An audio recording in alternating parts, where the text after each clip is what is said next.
अक्सर आपको as a pro government journalist, और आपका इतना लंबा करियर रहा है, प्रो गवर्नमेंट आपको खासकर बीजेपी सरकार की आइडियोलॉजी राइट विंग के साथ बहुत जोड़ा जाता है। पहली बात यह है कि आप इस आइडियोलॉजी को अपनी पर्सनल आइडियोलॉजी को, जो आपका पर्सनल आइडियोलॉजी है, उसको आप कैसे बैलेंस करते हैं। और कई बार ऐसा भी हुआ है आपका करियर, क्योंकि अगेन बहुत लंबा अरसा है और कोई बड़ी बात नहीं होगी सुधीर जी, बहुत लोग ये देखना भी चाहेंगे कि कोई बायोपिक आपसे भी इंस्पायर्ड हो। तो ऐसे में जो एक जर्नलिस्टिक जो क्वालिटी ऑफ वर्क आपने डिलीवर किया है ओवर सो मेनी इयर्स, तो उस पर जब सवाल उठते हैं, आपके प्रोफेशनलिज्म पे सवाल उठते हैं, तो आप उसको कैसे बैलेंस करते हैं? मैंने कभी भी अपने आप को एक आम पत्रकार की तरह देखा ही नहीं। जब मैं Indian institute of mass communication में भी पढ़ रहा था, तब भी मैं बार बार अपने आप से ये पूछता था कि अगर मैं जा रहा हूँ मीडिया में, तो मैं क्यों जा रहा हूँ, मेरा मकसद क्या है। या मैं जाने के बाद यहाँ जो बाकी मछलियाँ हैं उन्हीं के बीच में मैं भी एक और मछली बन के रह जाऊँगा, या मैं कुछ अलग करना चाहता हूँ। तो मैं शुरू से ही कुछ अलग करना चाहता था। और मैं एक ऐसा व्यक्ति हूँ कि अगर मैं किसी चीज़ से कन्विंस्ड नहीं हूँ, तो फिर मैं उसको पूरे कन्विक्शन के साथ कर नहीं सकता।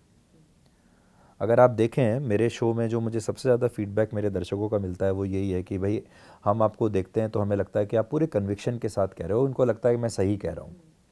वो इसलिए क्योंकि मैं खुद मानता हूँ कि मैं सही कह रहा हूँ, और मैं पूरी कन्विक्शन के साथ अपनी बात को रखता हूँ, बिना अपोलोजेटिक हुए। तो मैंने जब अपने करियर की शुरुआत की थी, तो इस देश में कोलिशन सरकार थी, नरसिम्हा राव की सरकार चल रही थी उस ज़माने में। वो दौर मैंने देखा है। उसके बाद मैंने वाजपेयी जी का दौर भी देखा है। उसके बाद मैंने थर्ड फ्रंट का उससे पहले दौर देखा है, यूपीए का भी देखा है, और अभी मोदी सरकार का भी ये दौर मैंने देखा है। इतने सारे दौर देखने के बाद आपको ये समझ में आती है कि कौन सी सरकार की जो नीतियां हैं वो देश के प्रति सही है, और उस सरकार को आपको समर्थन देना चाहिए जो देश के लिए सही है लॉन्ग टर्म में। कौन सी सरकार आपके अकॉर्डिंग सही है देश के लिए लॉन्ग तो टर्म? मुझे ऐसा लगा कि अभी तक की सारी सरकार, मैं ये नहीं कहता कि जो मोदी सरकार है इसमें कोई गलतियां नहीं होती, या ये 100% या 200% एकदम सही है, बट मैंने इतनी सारी सरकारों को, व्यवस्थाओं को देखने के बाद ये मैंने ज़रूर पाया कि ये सरकार जो है, जो मौजूदा सरकार है, ये सबसे सेल्फलेस सरकार है। ये सरकार सबसे ज़्यादा अनुशासित सरकार है। भ्रष्टाचार सबसे कम है। और होता है ना कि किसी देश के लिए एक लॉन्ग टर्म स्ट्रैटेजी बनाना, वो मुझे इस सरकार में दिखाई दिया। और कोई एक चीज़ जो हमारे लिए गलत चल रही थी और हम उसको लगातार ढोते जा रहे हैं अपने ऊपर, उस चीज़ को रोक के उस देश की दिशा को बदलना, वो मैंने इस सरकार में देखा।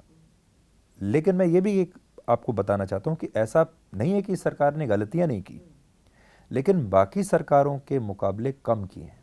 और आज भी मुझे ऐसा लगता है कि देश के लिए जिस तरफ अभी हम चल पड़े हैं उसी तरफ जाना अच्छा होगा।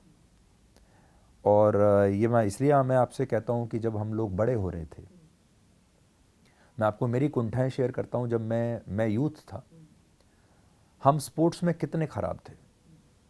मैं अपने स्कूल में जब मैं था, तो मैं तो खुद एक स्पोर्ट्समैन बनना चाहता था, पर पूरी व्यवस्था, मेरा अपना परिवार, बाकी सब लोगों ने कहा कि स्पोर्ट्स में तो कुछ है ही नहीं, आप अपना गुजारा भी नहीं कर पाओगे अगर आप स्पोर्ट्स में जाओगे। तो मैं तब सोचता था कि देखिए कितना बड़ा डिस्करेजमेंट था कि एक स्कूल कॉलेज में एक लड़के को आप ये कह रहे हैं कि स्पोर्ट्स को इसलिए मत लो क्योंकि इसके अंदर पैसा ही नहीं है, कोई सुविधाएं नहीं है, सरकार से कोई एनकरेजमेंट नहीं है। ये मैं आपको मेरी और अगर मुझे एनकरेजमेंट मिल गई होती तो शायद मैं पत्रकार नहीं बनता, स्पोर्ट्स में चला जाता।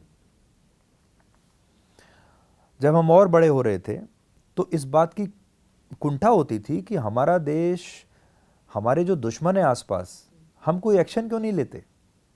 इतना आतंकवाद हो रहा है दिल्ली में। मुझे याद है मेरी फैमिली हमसे ये कहती थी कि शॉपिंग मॉल में मत जाओ, दिवाली के आसपास बाज़ार में शॉपिंग करने के लिए मत जाओ, किसी ऐसी जगह पर मत जाओ जहाँ भीड़ हो। लोग कहते थे नहीं नहीं नहीं जाएंगे, डर लग रहा है, वहाँ कोई बॉम्ब ब्लास्ट हो सकता है, कोई आतंकवादी आ सकता है।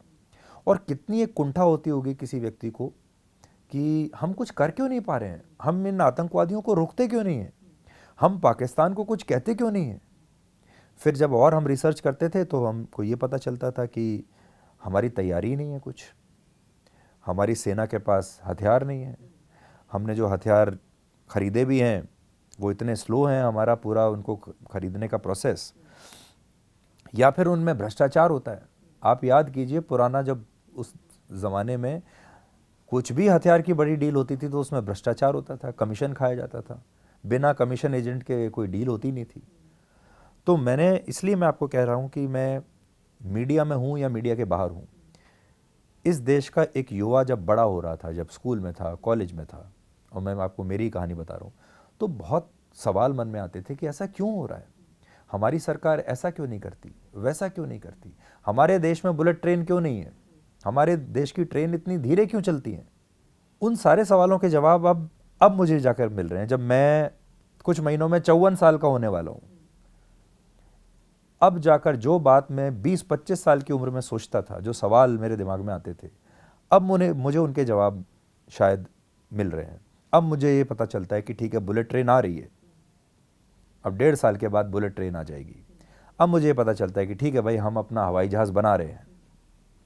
अब हमारे देश में मोबाइल फ़ोन बनने शुरू हो गए हैं, नहीं तो पहले हम यही तो बात करते थे, इतना बड़ा देश है, एक हवाई जहाज़ नहीं बना सकते, इतना बड़ा देश है, एक मोबाइल फ़ोन हम नहीं बना सकते, आज भी सारे विदेशी मोबाइल फ़ोन हम ले रहे हैं, इतना बड़ा देश है, हम कुछ कर ही नहीं पा रहे हैं, हम सारा हथियार अपने बाहर से खरीद रहे हैं। तो कोई तो आया जिसने ये सब सोचा, और ये सब चीज़ें हमारे दिमाग में आती थी जब हम लोग बड़े हो रहे थे।